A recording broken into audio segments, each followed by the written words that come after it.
தி Lord. அப்பப்பா, பெரிய போராட்டமாக இருக்குது. இந்த மனுஷர்களோட போராடி போராடி என் வாழ்நாள் எல்லாம் முடிஞ்சு போயிடும். இந்த குடும்பத்தோட போராடி போராடி என் வாழ்நாள் எல்லாம் முடிஞ்சு போயிடும். இந்த பிள்ளைகளோடு போராடி போராடி என் வாழ்நாள் எல்லாம் முடிஞ்சு போயிடும். பொல்லாத பிசாசின் கிரியைகளோடு போராடி போராடி என் வாழ்நாளே முடிஞ்சு போயிடும் என்று சொல்லி போராட்டத்திலேயே இருக்கிறீங்களா? உங்களுக்கு தான் இந்த வசனம். நல்ல போராட்டத்தை போராடினேன், ஓட்டத்தை முடித்தேன், விசுவாசத்தை காத்து கொண்டேன். அப்போஸ்தலனாகிய பவுல் தன் ஊழிய இறுதி கட்டத்திலே எபேசியருக்கு எழுதின ஒரு நிருபம் இது.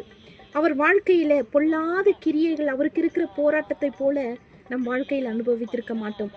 பலவிதமான போராட்டங்கள் நெருக்கத்தின் மத்தியிலும் தன் விசுவாசத்தை காத்து கொண்டார்.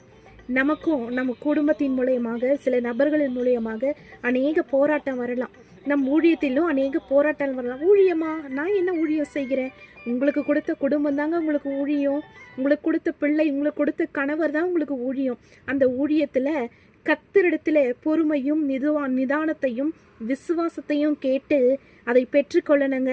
அடுத்த வசனத்தில் எழுதியிருக்கிறாரு பாருங்க, நீதியின் கிரீடம் எனக்கு நிச்சயம் இருக்குது என்ற ஒரு தைரியத்துடனே அப்போஸ்தலனாகிய பவுல் இருந்திருக்கிறாங்க. 2 தீமோத்தேயு 4:7-8 வாசிச்சிங்கன்னா அழகா இருக்குதுங்க. பலவிதமான போராட்டத்தில் நீங்கள் போராடி கொண்டு இருந்தாலும் ஒரு அப்போஸ்தலை பவுலை போல இறுதியிலே ஒரு ஜீவ கிரீடத்தை பெற்றுக்கொள்கிற நிச்சயம் உங்கள் வாழ்க்கையில் இருக்கிறதா? சிந்தித்து பாருங்கள். கர்த்தர் உங்களுக்கு கொடுத்த எல்லா காரியத்திலும், ஊழியமாக இருக்கலாம், குடும்பமாக இருக்கலாம், அதில் வெற்றி சிறக்கிறவர்களாய், விசுவாசத்தை காத்து கொள்ளுகிறவர்களாய் இருக்க வேண்டும். Praise the Lord.